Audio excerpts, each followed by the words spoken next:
is a healthcare management consultant, having spearheaded the health care consultancy practice for Ernst Young and various divisions of Max Group. For the past 8 years, he has been a child rights activist. He has authored Parenting Orders, a social-legal perspective, a unique summary of 65 research publications, documenting health and well-being of 1,400 children of separated homes spread across 11 different countries.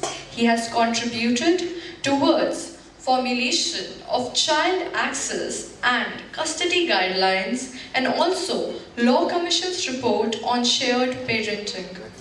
He is the Delhi chapter head of CRISP, Child's Right Initiative for Shared Parenting, and also runs his own NGO, Parvarish, working towards nurturing a better future. So I would like to call on Mr. Kapur to please come on the podium and do us the honors. Everybody, let's have a huge round of applause for Dr. Kapur here. Thank you, sir. Before he comes, I would also like to thank our main sponsors, Vidhi Karya, Legal Matters Resolved, and our organizers here, InstantAvenue, for their support for today's conference. Thank you. Hi, good afternoon, everybody. Let me just open up the presentation and please tell me if you can see it clearly.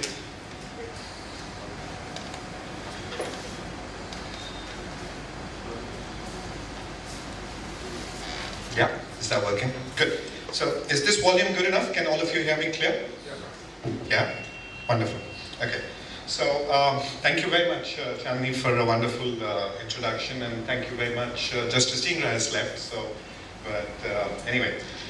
So, what I'm going to do is today, very quickly, talk a bit about a phenomena which a lot of us are seeing but are not able to actually appreciate or realize the actual impact of that phenomena that's happening in India. This is what I would call a silent revolution, which is actually changing the way we actually think. And that phenomena is very simple, the phenomena of divorce that's happening in India. Right? Now, the phenomena of divorce, if we actually just look at it, it's a very simplistic phenomena. Two people come together, they don't get along, so they move away from each other. But it isn't as simple as that. Because there are loads of children involved in that.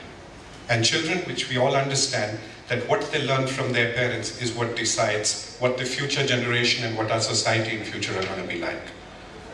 Right? So today, if I were to look at it, the biggest issue that I would look at is that in India today, we don't even have the correct data. If you go down and search the various publications all across India, whether governmental or non-governmental, the first thing that you will hear from them is, oh, the divorce rates in India are approximately 2%. Oh, it's nothing to be worried about. That's not true. The divorce rates in India, all across India, are close to about 17%. And this, we had to work very hard, look at the entire United Nations statistics to actually just cull out that small bit of data. Today, if we look at, in cities like Delhi, where most of you probably are from Delhi, Mumbai, Calcutta, Bangalore, Chennai, the divorce rates are 30%. That means 1 in 3 of all of us are going to be living, or 1 in 3 of our children very soon are going to be living as a life under a single parent home or a separated family. Do we even realize the impact of this? Let me try and put some numbers. Now these numbers are based because India doesn't have the data available to actually say what is the impact on the children which come from separated homes. So these numbers are largely international based. Children coming from separated homes are 15 times more likely to have a behavioral problem.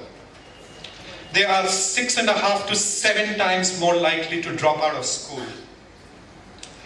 They are approximately 15 times more likely to commit a crime and 10 times more likely to actually be inside a prison. They are 24 times more likely to actually be abused and neglected. One of the data points which I would like you to actually remember is 85% of all youths in prison come from single parent homes.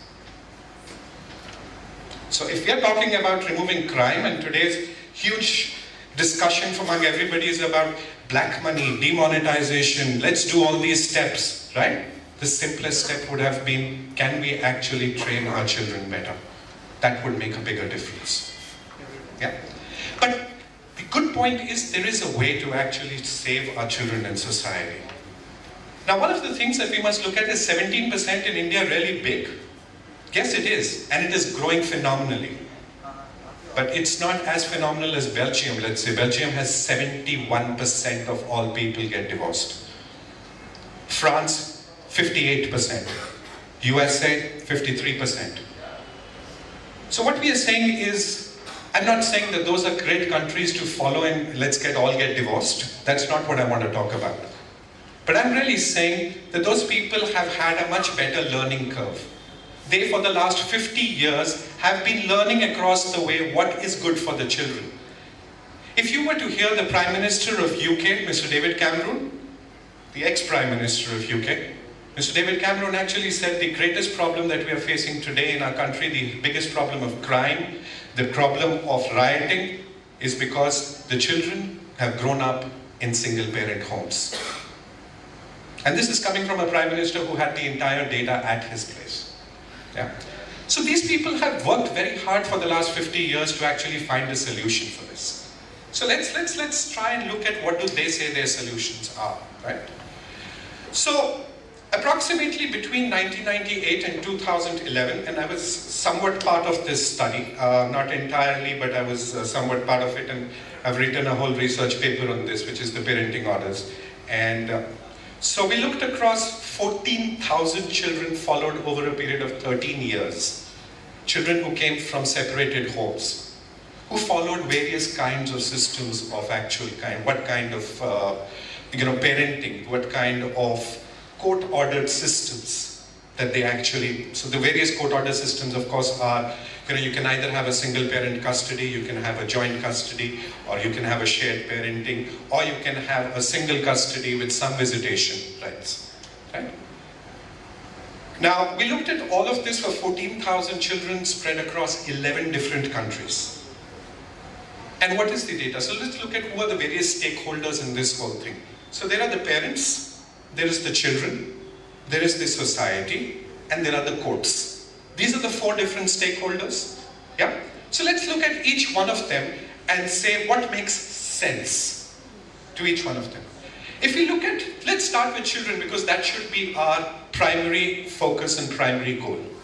Right? So in children... 1 minute. Instead of going to the courts, you can tell them that they should adjust than going to the courts and split the family. There the child suffers and the wife and the husband suffer because he be somewhere and she be somewhere.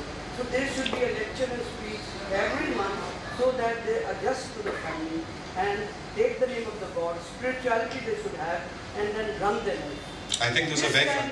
We minimize the divorce. I think those are extremely fine thoughts, and a big round of applause for her for saying some wonderful thoughts. What do you think? Sorry, excuse me. There will be a very detailed question and answer round. I will be present right on the dais to answer all your questions. Yeah. So I appreciate your concerns, and let me be very honest. Once you see me go across the presentation, some of your concerns just might get answered. I come from the same, ma'am, please sit down, please. I come from the same society. I've grown up, my mother probably thinks exactly the way you think. I've grown up exactly in the same place. So please appreciate and grant me that much that maybe I will try and look at those answers and probably provide them to you. Yeah? Is that fair for all of us? Yes? Thank you. Okay, so as I was saying, so the 4 different stakeholders, and the most important stakeholders, I personally feel, people who are married, I'm kind of, I've lived more than half my life. Yeah? What is my most important decision today is about how I can take care of my children and how I can give them the best upbringing. That has to be my primary and major focus, leaving my egos apart, right? So what is it that makes the most sense? Now, a very detailed study was done, and this is, this is not, these are very, very, very, these studies are done by people who are actually head of the departments of the best universities across the world. Right? So these are very, very scientifically designed studies, so look at them very carefully. So I'll just read this out. A large study of 459 maternal custody, 76 paternal custody, and 62 shared residential custody families. The shared residence